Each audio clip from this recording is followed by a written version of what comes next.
Their flagging campaign. That's the focus of tonight's angle. Nothing they do is breaking through. Biden's numbers, they're in the toilet on the economy, inflation, immigration. Voters say they trust Trump over our bumbling incumbent. Their focus on abortion, that hasn't gotten them any traction. Same with their drumbeat about January 6th.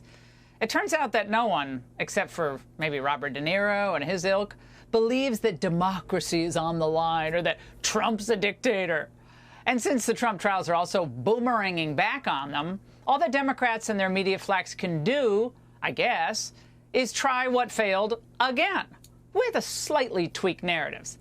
Now, that brings us to the left's phony Flaggate story after the New York Times posted a second hit piece last week attacking Justice Alito over which flags fly outside his homes, like the historic Appeal to Heaven flag.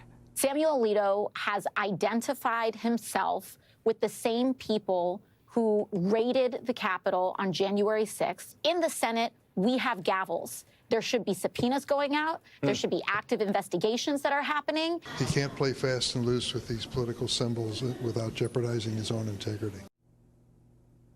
Their goal, well, to undermine the legitimacy of the court they no longer control, and to try to force Alito to recuse himself from all the January 6 cases. Now, they've never accepted, we all know, that the court can legitimately be more conservative now. They've never accepted it. And this flag nonsense, I was thinking about it today, it's just an extension of the confirmation battles going all the way back to Bork, back to Thomas, and back to Kavanaugh. They also hope to use this flag nonsense to whip up their otherwise quite demoralized activist base in an election year. One problem. It's perhaps the stupidest thing ever. Now, let's give a short history lesson for the leftists who hate America so much they apparently just don't read any books. Flag of the United States of America, your flag and mine is symbolic of a living country and a government of, by, and for the people. There were many other forerunners of the Stars and Stripes. The pine tree flag used by the Continental Navy. It's such a controversial flag that it was featured in the opening credits of the award-winning HBO series John Adams. Now, the flag, with its Appeal to Heaven motto as a backdrop, is an important piece of American history, and it was really important at the founding of the country. Our desire to be free from British control, that's what it represents. National Review explains the flag was designed in 1775 by Colonel Joseph Reed, Washington's personal secretary at the time, and was specifically commissioned by Washington himself. And it remains the official maritime flag of the Commonwealth of Massachusetts. Now, it even flew high above San Francisco's Civic Center Plaza for decades until this past Saturday. Oops. Now, the New York Times, of course, claimed that Alito's flag flying was provocative and that he's now associated with a push for a more Christian-minded government. Now, this whole thing started a couple weeks ago when the Times hit Alito for flying an upside-down American flag outside his home for a few days back in January 2021. Yeah, going back that far. It was a piece that the Washington Post, by the way, chose not to publish at the time because at the time it was such a stupid non-story. And now, well, we're getting new background on the flag context involved here.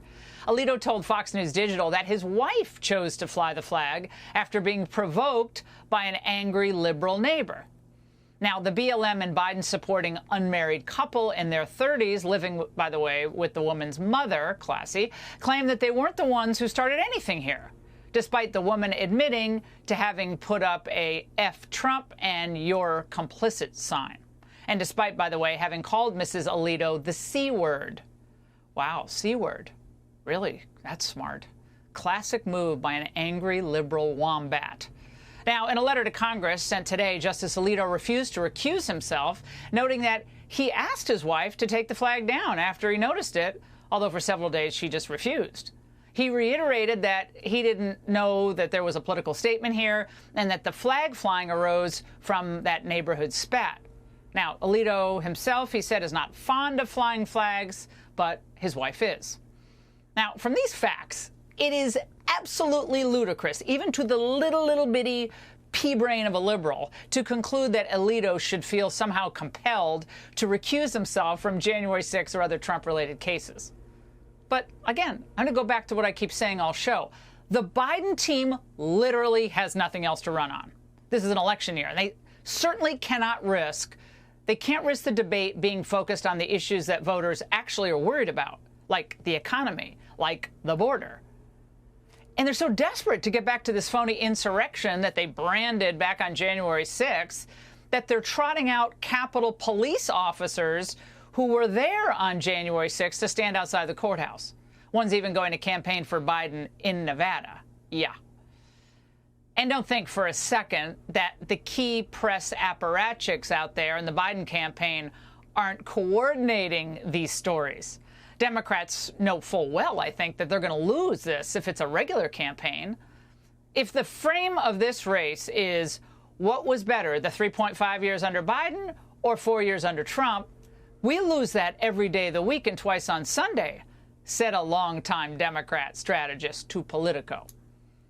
Well, just look at the way Politico framed the Biden campaign press conference yesterday, saying that more than any other day of the trial, fueled by the Biden campaign's involvement, the courthouse and its immediate vicinity on a Tuesday became the center of litigation for something besides the hush money trial for the November election.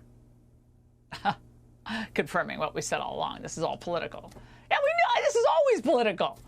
Only now they're stupid enough to confirm it with Dumbo De Niro out there outside the courthouse. Well, fortunately, the American people don't seem to be buying it. Think Trump did something illegal in the New York hush money case. I've been interested in whether or not these numbers would change at all during the course of this trial. Simply put, John, they have not. The percentage of Americans who think that the charges are very serious, in fact, dropped from 40% to a little bit more than 35% during the course of this trial. Yeah, people are busier cleaning out their sock drawer. All right, people are a lot smarter, as usual, than the Democrats think they are. And that's the angle. Hey, Sean Hannity here. Hey, click here to subscribe to Fox News YouTube page and catch our hottest interviews and most compelling analysis. You will not get it anywhere else. You need to watch this if you struggle with feeling heard. What's something people don't know about unlocking their desires? It's simpler than you think. Picture this. New York, rush hour, everybody's hustling, but sometimes you just gotta stop and ask for what you want. Jesus laid it out pretty clear. Ask and it's yours. Seek and you'll find. Knock and that door's gonna swing wide open. Now, I ain't talking about whispering into the wind here. I'm talking about the kind of asking with conviction, the kind of seeking like it's Black Friday at Macy's, and the kind of knocking that says, hey, I mean business. So what's the real secret? It's all about taking action with a capital A. You gotta be bold, you gotta be persistent, and most importantly, you gotta believe it's already yours. That's not just spirituality, that's street smart wisdom right there. So next time you're aiming for something, remember, just ask, seek, knock. And hey, don't just stand there, go get what you want.